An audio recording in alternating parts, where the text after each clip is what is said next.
the Mini. Now this is one car that above all else is about making a fashion statement. For instance, you don't buy it for its practicality because its boot is a little bit titchy. On the flip side, that does mean that you're going to spend less cash on clothes shopping. This is not my car. However, while the boot is small, it does have some nice features. For instance, you can lock this false floor up like that, then remove the parcel shelf, put it under there, raise the boot floor, fold down the seats, and you get a flat low bay, which is pretty good.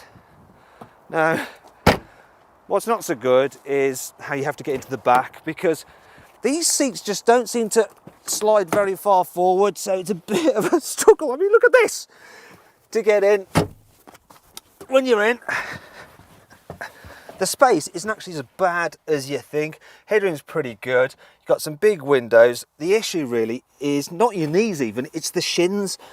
The seat is just so tight to your shins, so you have to do a deal with your driver, get them to lift their seat up, and then you can just about be fine. Now, if you want to see a bit more about this car's practicality, then click up there for our video where we see how much we can fit in this car's boot, whether you can fit a child seat nice and easily in this car, and, well, what it's like for 2 adult rear passengers. For me, it's just about okay. Now, the Mini has always been a great looking car, but in my opinion, this 3rd generation model it doesn't look quite as good as the previous 2 generations. It's a bit more maxy than Mini, but it's still got that very distinctive characteristic styling and some nice details, and that continues when you're inside the car as well. So I'll just slide this back so I can get in. There are no cars which have an interior with this much character. It's such a great looking thing, and it really does feel like a premium product in here. I guess my only complaint is the fact that these storage spaces, well, they do seem rather mini.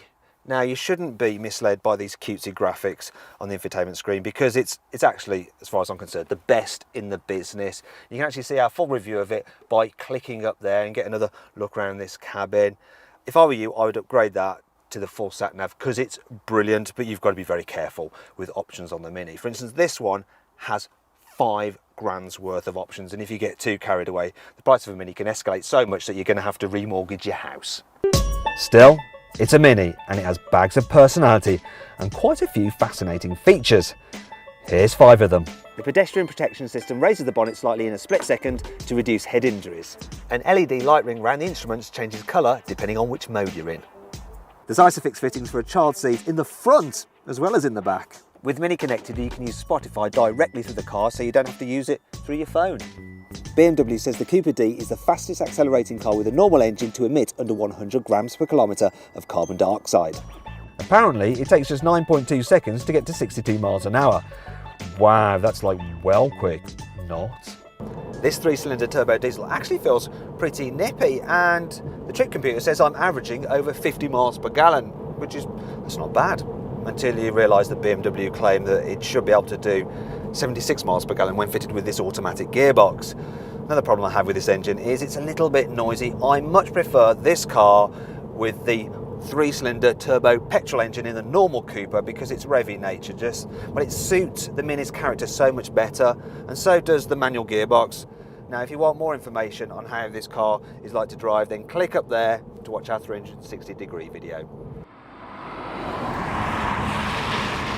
Now, the BMW Mini has always traded on the fact that, just like the original Mini from the swinging 60s, it's a spirited little thing to drive. It's a real lively little character. I mean, I love it. It just enjoys being chucked at corners, and it just grips and goes round them.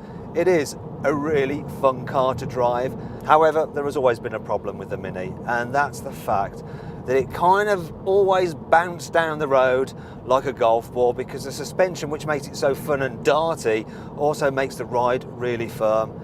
Now, to counteract that, BMW has made this latest version of the Mini slightly softer, and you can even get it with optional adaptive dampers which have a comfort mode. But still, yeah, you compare this car to its rivals and it is on the firm side. Also, it's quite a noisy car to travel in. You do get quite a lot of tyre roar just echoing around this square-shaped cabin, and quite a bit of wind whistle as well from these A-pillars up here. yes, it's certainly not the most relaxing drive.